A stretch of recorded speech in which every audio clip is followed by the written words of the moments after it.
Many people think that the true Nomad Capitalist journey is all about tax savings, packing your bags, relocating, and leaving your country forever, when in reality, it's not really about that. Hi everyone, my name is Marija, and I lead our client relationship department here at Nomad Capitalist, where we help our clients go where they're treated best.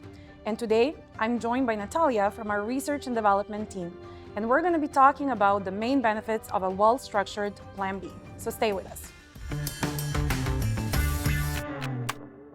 So Natalia, thank you so much for being here today. We definitely have a great topic, and I know many people want to know about Plan Bs. Yes, thank you so much, Maria, for having me, and I'm happy to be here talking about this with you. So from your point of view, what are the main components of a well-structured Plan B? I mean, that's a very good question, and I think that, of course, it varies from person to person and to what are your specific priorities. However, we at Nomad Capitalist always talk about four core elements that you have to take into account.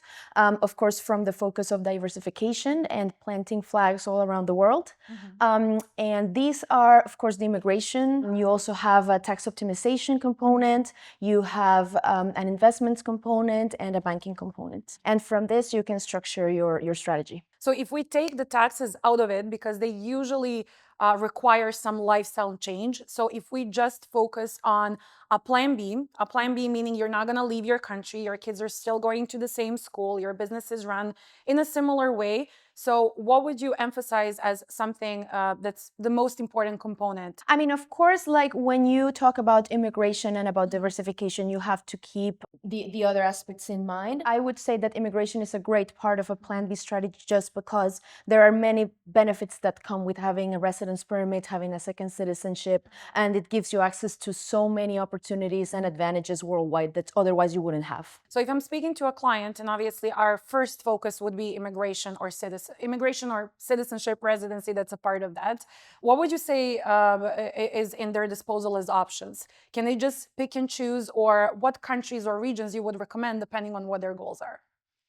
Yeah, I mean, definitely. And this is why there's a lifestyle component also. And this is why we talk to clients and we tailor a specific plan to their specific situation, because maybe your goals are not the same. Some people are more business focused. Some people are more interested in having an escape plan, a route to just go wherever they want, visa free, and don't have the hustle of bureaucracy and everything else that comes with it. I think that also immigration and having residence permit or a second citizenship gives you access to so many markets and so many investment opportunities that you otherwise wouldn't have. So I definitely think it's a combination of all of this. So from a financial and business standpoint, let's say that's the first benefit of a second citizenship or a residency in that country. Would you say that if someone becomes, let's say, an EU citizen, does that person have more benefits than, let's say, an American who just wants to do business in Europe, or what would be the main difference? When you're an American, like, you have a lot of access to many different markets that maybe other nationalities wouldn't have. But even then, having residence permits in the European Union gives you so many more access and opportunities to different markets, like I already mentioned before. It's definitely something that is advisable. And of course, the European Union continues to be the strongest, or one of the strongest, economic powerhouses of the world. So from the financial standpoint, would you mention any other benefits that a residence permit or a citizenship would be able to give you in a certain country? Yeah, I mean, there's a lot. Like, for example, if you're a more conservative kind of investor and you want to diversify in real estate and in emerging markets, or even in markets like the EU, for example, having a residence permit or even a citizenship gives you so much accessibility to these kinds of investments. Unless you are a citizen, there are certain areas in which you cannot own real estate. I'll give you an example of my own country, Colombia. Like, without a residence permit, without a resident ID, it is very hard to, first of all, buy property and own property, and second of all, open, for example, bank accounts. Like, because banks in many countries are very locally oriented, they don't have that kind of like international mindset. So this is why I mentioned that it gives you access not only to markets but to like banking and many other services that are out there. We tend to focus sometimes these conversations on like the financial benefits and the business benefits, simply because obviously we cater to our clients who are entrepreneurs, business owners, investors, they're high net worth individuals. They like to invest and diversify their money. money. So obviously a part of that conversation is focused on that. But I think one of the main benefits of a well-structured plan B is also about the access that you give your family and future generations. So correct me if I'm wrong, but if you like become a citizen of a European country, your kids can also have access to that education system. They can have access to public healthcare. And that way you are also giving them something more than just an access to your trust fund. Like you're giving them something that's on a different level, and it's really part of your legacy. So for example, if we have a client that is an American and maybe wants to go for UK education system, becoming a Caribbean citizen could give you that in a different way than just strictly going as an American to the UK. So there's a lot of benefits that are maybe not connected only to the bank accounts, that are not connected only to real estate, as you mentioned. So I think on the family side, our clients definitely ask us about healthcare. Safety is a big element, and obviously whether their kids will have maybe some access or some privileges as citizens of those countries, or even as residents in some different countries, like what you mentioned. Also, I think when you travel to those countries with having this residence permit, or in some occasions having the citizenship, you're looked at differently when you're going through the immigration. You're not going to be asked many questions. Your access will most likely be granted fairly easily, especially if we talk about some countries that are not maybe so friendly oriented towards your original location. So I do think that multiple benefits of the first component that we mentioned, so residence citizenship, which is like the immigration element. We're talking about the options where you don't have to relocate to those countries. So the majority of these programs would offer you citizenship or residence permit without really going there. Even potential clients, and they're in the plan creation process, they have an argument, or they can sometimes say like, oh, of course there's a large investment component that goes into it. But with all of these benefits that you're mentioning, like in healthcare, in education, in access to markets, like, yes, you are making an initial investment, but you see the return of that investment, even if your focus is not only tax savings. Like if you're interested, for example, in a higher education access for your kids, for example, like as a foreigner, if you go to a European university, you have to pay triple the fees that you would, for example, a citizen, or if you have a residence permit even at times. I agree. And I think that many people have this misconception that, if you're going to do this Nomad Capitalist journey, if you're going to go through the options in different countries, that you have to relocate necessarily. And today we really wanted to discuss the benefits of a well-structured plan B, because that's not what the majority of our clients are doing. Obviously, if you come to us and, you want tax savings, you want to figure out what the right option is when it comes to changing your current tax residency, or figuring out what options you have, we can figure that part out as one of the 4 components you mentioned, but it's not really the main focus for many of the clients that we work with. So we mentioned immigration. I think that was a pretty good component. Obviously, you're not relocating. This is something you can do from the comfort of your home, with having that peace of mind and potentially return on investment that you mentioned, right? But I know that for a time period that you were also in client success, you had some clients that wanted to diversify their investments. They wanted like brokerage accounts, right? Yeah. Can you maybe remember some of the examples of some of the options that worked for those clients? Serving clients is one of the main things that we really want to focus on, because a holistic plan, and of course going offshore and diversifying sometimes can be a little bit, I will not say scary, but there's a lot of components that go into it. So definitely you want to have that expertise, and you want to be accompanied by those who have already done it and have the experience, because it facilitates your journey so much. And that's what I personally, for example, saw with many of my clients, whereby you're just able to answer some of their doubts and guide them through some of their process. But to your question, diversifying, for example, investments or even currencies is such a large component, because in the end you want to protect your assets. Of course, like it's what you work so hard for throughout your life, and you don't want to be subjected to even a single currency or a single country when it comes to banking.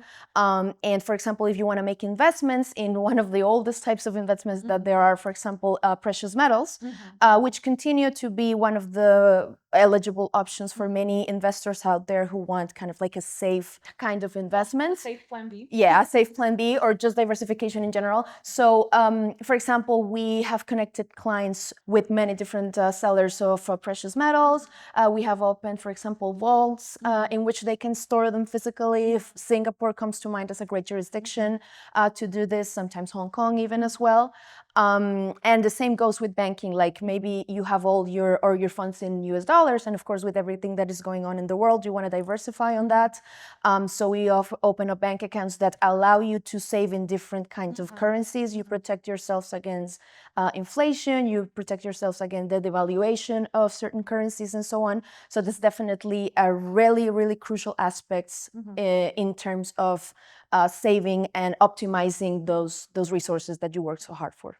It is really about diversifying, but it also brings me back to one of the main strategies that we use for our clients, which is what you said at the beginning, planting flags. So what does planting flags look like in your point of view? Is it about 10 different countries around the world? Does it have to be that, let's say, dramatic for our clients? Or is it about simply figuring out, 3, 4 different jurisdictions? Obviously, you can always evolve in your plan and you can always figure things out. But what does planting flags mean for you and the clients that you had the experience to work with? Of course. I mean, I think really I will introduce maybe another term, and it's risk assessment, because it greatly depends on, of course, the amount of wealth and the amount of liquidity that you have, but also how comfortable you feel. And we create the plans tailored to every specific situation because of this reason. Like planting flags doesn't mean going to 10 different countries.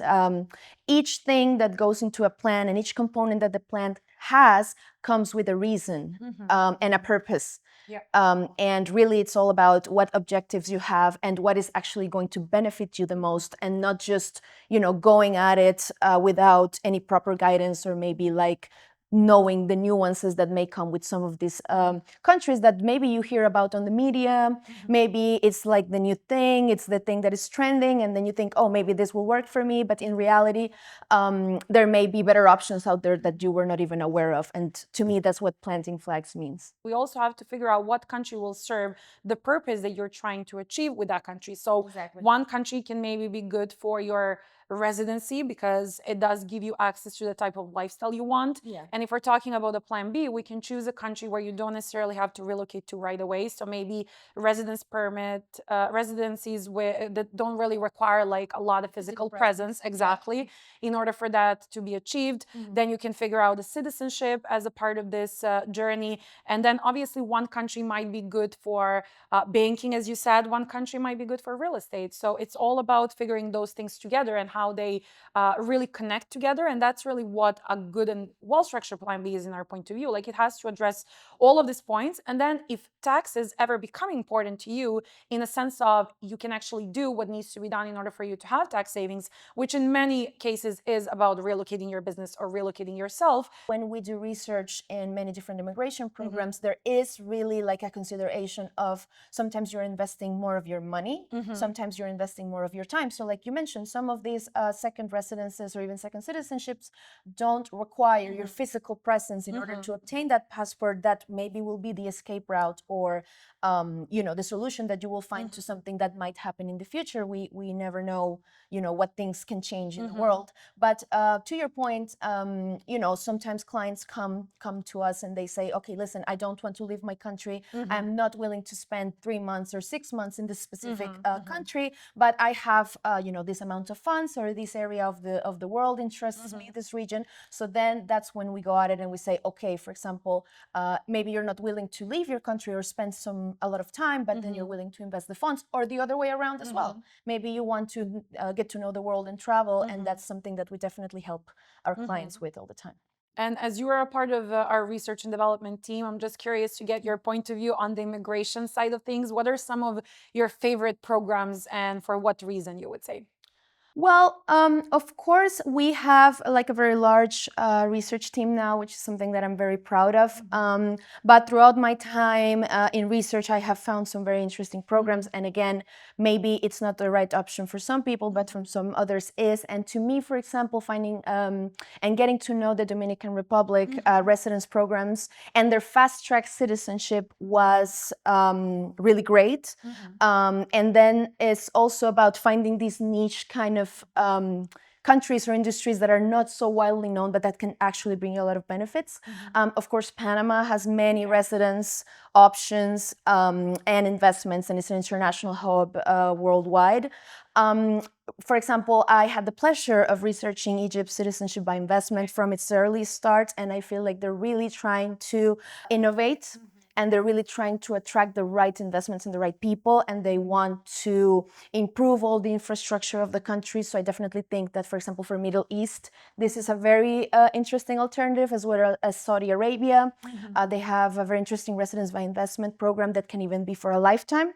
And recently, and actually made a video about it that will be, or it's already posted in our R&D channel, I found St. Martin. Okay. St. Martin is a small island in the Caribbean, and to me it was really surprising to see that it's not so widely known. And maybe it is because it doesn't have a citizenship by investment program, but still the residence permit and the flexibility that it gives you, and really, like, of course, it's not only about investing, but it's also about the lifestyle and what you can get from it. So, like, for example, as a vacation hub. Yeah, we work with 100-something countries, I assume, but the ones you mentioned.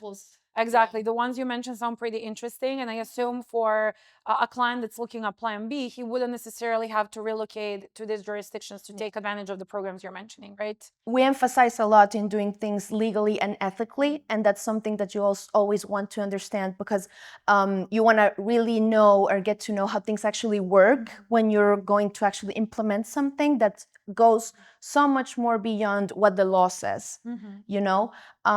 And yeah, that's exactly what you're mentioning. For example, another great example that comes to mind is Malta, where we are sitting right now for EU access. And yeah, we have a list of, or we have many options to those who don't necessarily want to commit to a significant amount of time.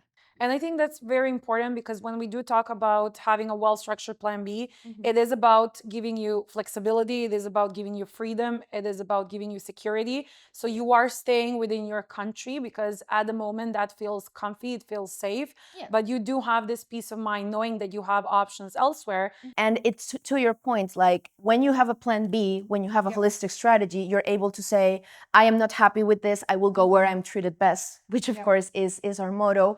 And also to what you were mentioning, I also want to add, because you mentioned trusts, sometimes protecting your assets and tax savings, and of course it's not the same thing. And obviously, if these topics are something that you relate to and you want to know more about, I really think you should visit our team at nomadcapitalist.com/apply. Just leave us your contact info. One of our associates will reach out and let's discuss whether this journey could be for you. Thank you guys for watching our video. Don't forget to click on like, share, and subscribe, and we'll see you in the next one. This is the ultra luxury side of Bangkok.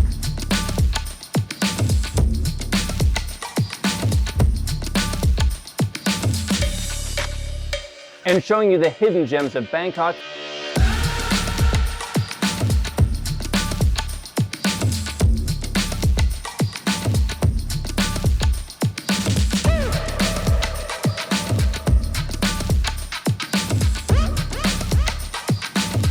So that you can live like a king.